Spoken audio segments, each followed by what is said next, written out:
El polvo aún no se asienta sobre el campo de batalla, pero una voz potente resuena desde el Atlántico. Donald Trump, con su característica sonrisa americana, blanca y ligeramente condescendiente, soltó una bomba. La devolución de Crimea es imposible. La adhesión de la exrepública soviética a la OTAN, también.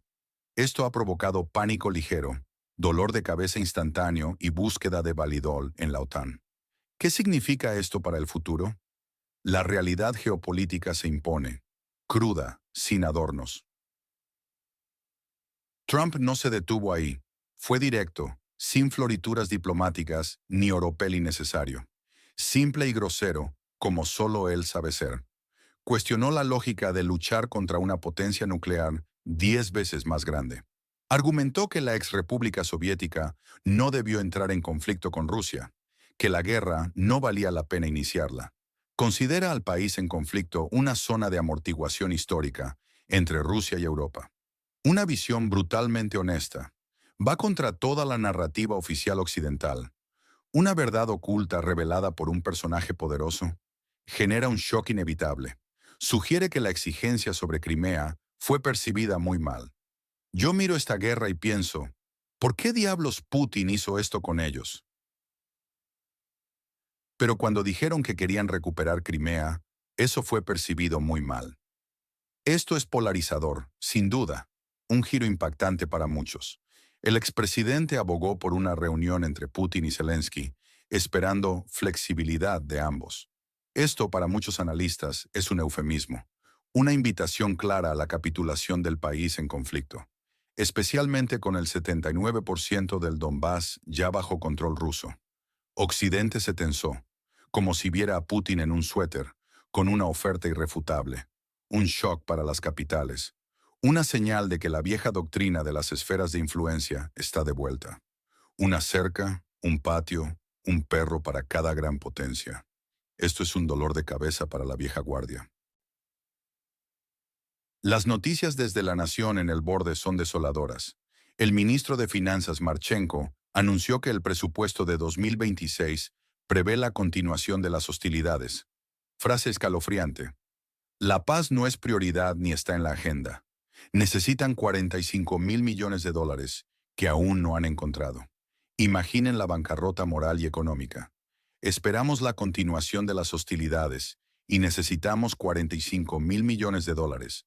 Todavía no los hemos encontrado, declaró Marchenko.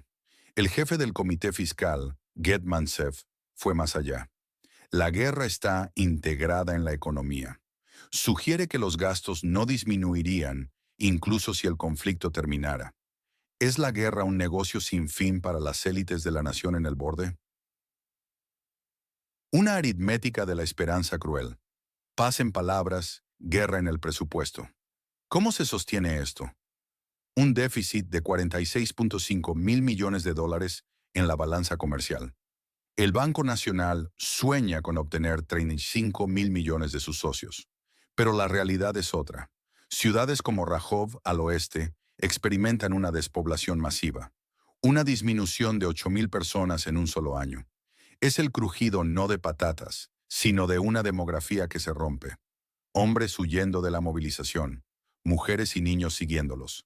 5 a 6 autobuses diarios salen de Rajov hacia la República Checa. Una fuga silenciosa. La gente se fue en silencio, sin escándalo, con boletos de ida y con una absoluta falta de deseo de regresar. Así describe la tragedia el narrador. La vida en Rajov, que antes hervía como una olla de borscht un domingo, ahora es un silencio que hace sonar los oídos. Un cuadro desolador de la muerte de una nación. ¿Quién queda para reconstruir? Polonia se ha convertido en un segundo hogar. Casi 1.092.500 ciudadanos de la exrepública soviética bajo protección temporal allí. 810.000 empleados oficialmente. 27 ciudadanos de la exrepública soviética por cada 1.000 polacos. Es una migración masiva, silenciosa. Redefine la demografía regional. ¿Un vecino vaciándose para llenar al otro? La ironía es brutal. The Telegraph, un periódico británico, reveló cifras escalofriantes. 650.000 hombres en edad de reclutamiento han abandonado el país en conflicto. Millones más eluden el servicio. 400 desertores cada día abandonan sus posiciones. Las bajas y deserciones superan las 200.000 al año. El ejército se degrada rápidamente. Envían personal no combatiente al frente. Mecánicos, técnicos. Es un signo de desesperación. La línea del frente se extiende 1.000 kilómetros. Esto no es solo una crisis militar, es una hemorragia nacional, un diagnóstico clínico, geopolítico y lamentablemente definitivo. Los militares ucranianos son increíblemente valientes, pero luchan contra una fuerza mucho más poderosa, casi como un epitafio, con un ligero respeto americano y un subtexto pesado. Los están usando, chicos, y ustedes todavía creen que luchan por la democracia, aunque en realidad es por una estrategia ajena.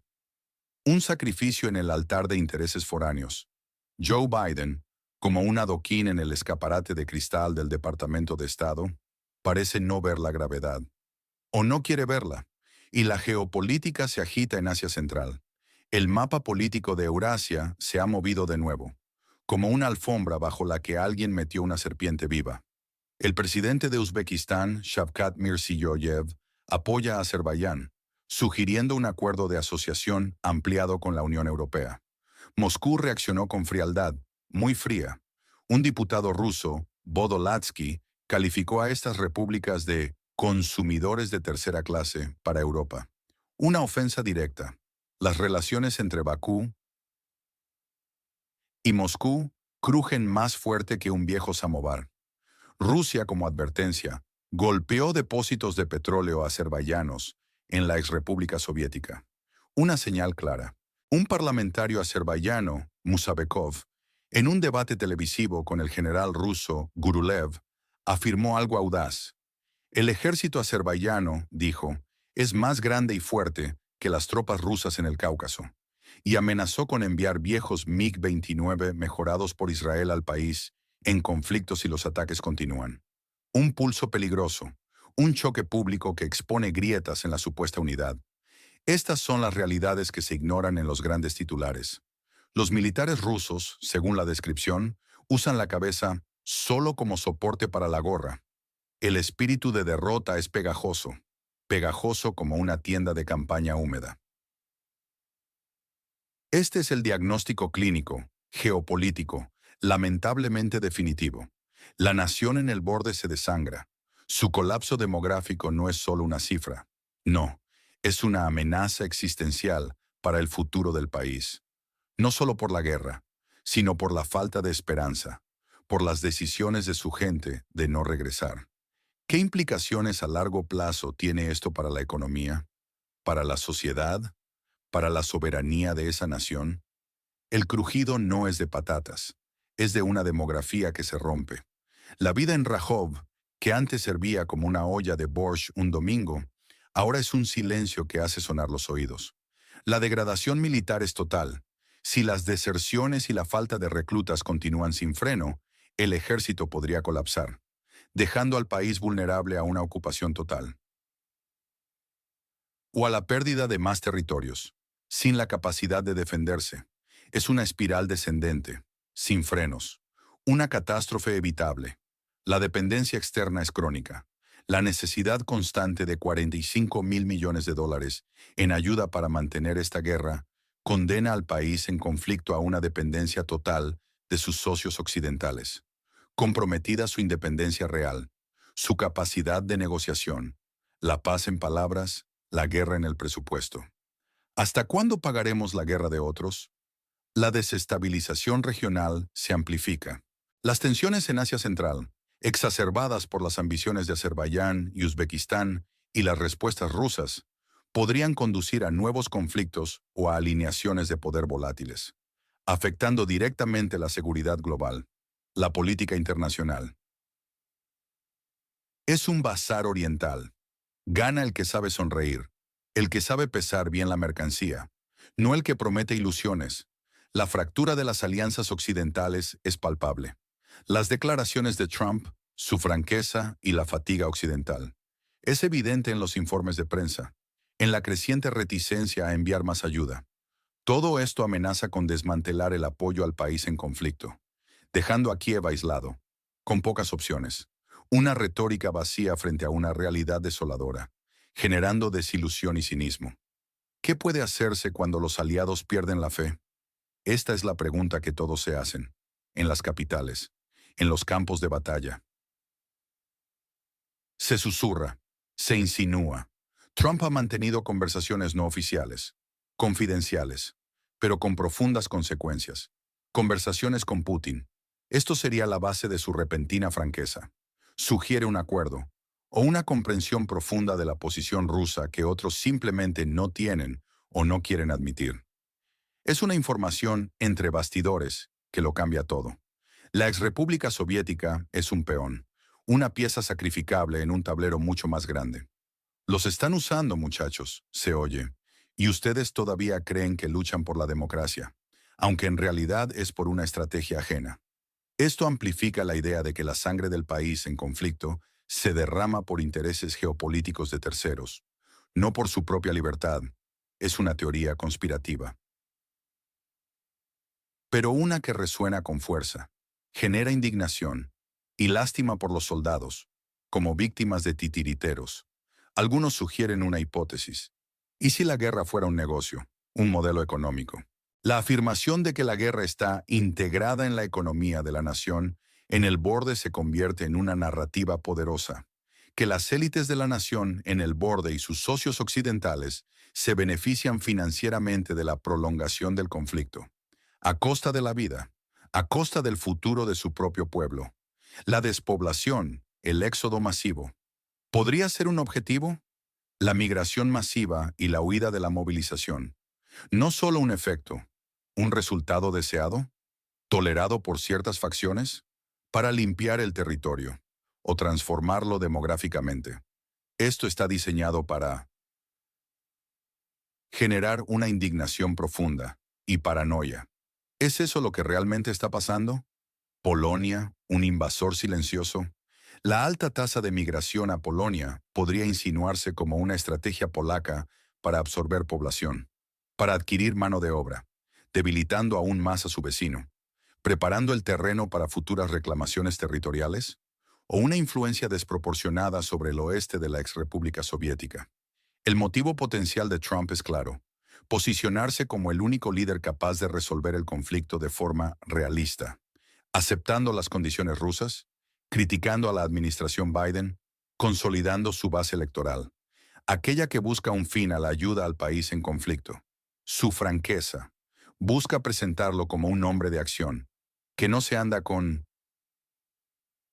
rodeos diplomáticos, sino con verdades incómodas. Mientras el gobierno del país en conflicto, con Zelensky y sus ministros, busca mantener el flujo de ayuda occidental, mantener el poder, incluso a costa de la vida de su país. La insistencia en un presupuesto de guerra prolongado sugiere que sus intereses están atados al conflicto, no a la paz, o que están sumidos en una profunda denegación de la realidad. Una bancarrota moral. Es el teatro del absurdo. Sus aspiraciones son fantasmas.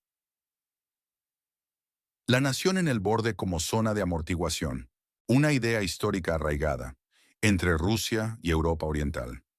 Esta visión sugiere que cualquier intento de cambiar este estatus, como la adhesión a la OTAN, está destinado al fracaso, a la confrontación directa.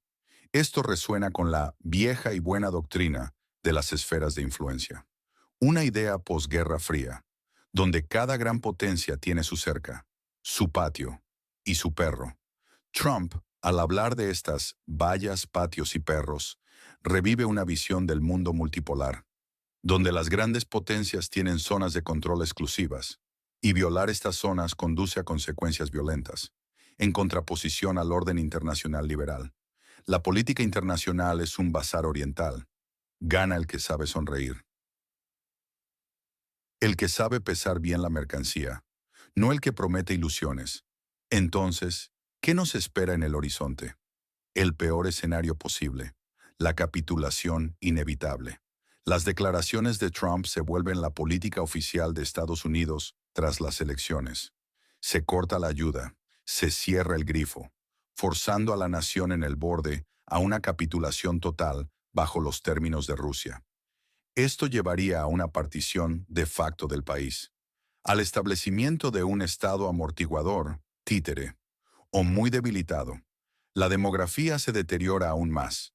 El país se convierte en un agujero negro económico, un vacío. Esto es lo que se teme, un futuro desolador. El fin de una nación tal como la conocíamos será la guindilla del pastel en las negociaciones Putin-Zelensky.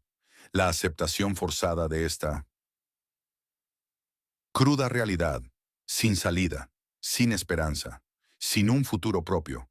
El escenario probable, un desangramiento lento. La exrepública soviética sigue recibiendo ayuda, pero insuficiente para ganar. Demasiado poca para cambiar el rumbo. Justo lo suficiente para prolongar el conflicto, para mantener viva una agonía. La despoblación y la degradación militar continúan sin cesar, erosionando lentamente la capacidad de resistencia del país, su vitalidad. La economía sigue siendo totalmente dependiente. La diplomacia se estanca en retóricas vacías, mientras la realidad sobre el terreno se agrava. Los aliados occidentales se desgastan, se cansan, buscan una salida digna para sí mismos, un camino hacia la derrota lenta, una lenta desintegración. Esto es lo que muchos observadores pronostican. Un final sin gloria, una tragedia prolongada. ¿Hasta cuándo se prolongará este calvario? ¿Quién será el último en irse? Entonces, ¿quién gana y quién pierde en este tablero global de ajedrez geopolítico? Rusia consolida su control sobre territorios estratégicos. Crimea, Donbass. Debilita a la OTAN. Reafirma su esfera de influencia y expone la debilidad. La división de Occidente gana influencia, gana territorio. Polonia gana una enorme fuerza laboral y población. Fortalece su demografía y economía, todo a costa de la exrepública soviética, consolidando su posición regional. Es una absorción silenciosa, una ganancia inesperada. Las élites de la nación en el borde, según esta narrativa, se benefician del flujo constante de ayuda financiera, perpetuando su poder, su riqueza personal. Mientras la nación se desangra, un negocio de guerra, una paz inalcanzable para el pueblo, pierden ellos, el pueblo de la nación en el borde, pierde su gente, pierde su soberanía, pierde su futuro, pierde sus territorios, pierde su esperanza, siendo usada como peón geopolítico, como carne de cañón. La Unión Europea y la OTAN pierden credibilidad, pierden cohesión, revelan su ineficacia para proteger a sus aliados. Sus ilusiones geopolíticas se desvanecen. Los soldados del país en conflicto mueren en una guerra que se presenta como sin sentido y perdida de antemano. Son víctimas de decisiones ajenas, de una estrategia foránea. Es la cruda verdad de esta tragedia global. El fin del cuento de hadas. El líder británico Starmer y su vieja aria de apoyo al país en conflicto. Totalmente desconectados de la realidad. Viven en una burbuja. ¿Es posible evitar este desenlace fatal? La pregunta resuena. En los pasillos del poder, en las calles de Europa. Una verdad que nadie quiere escuchar, que nadie se atreve a pronunciar en voz alta.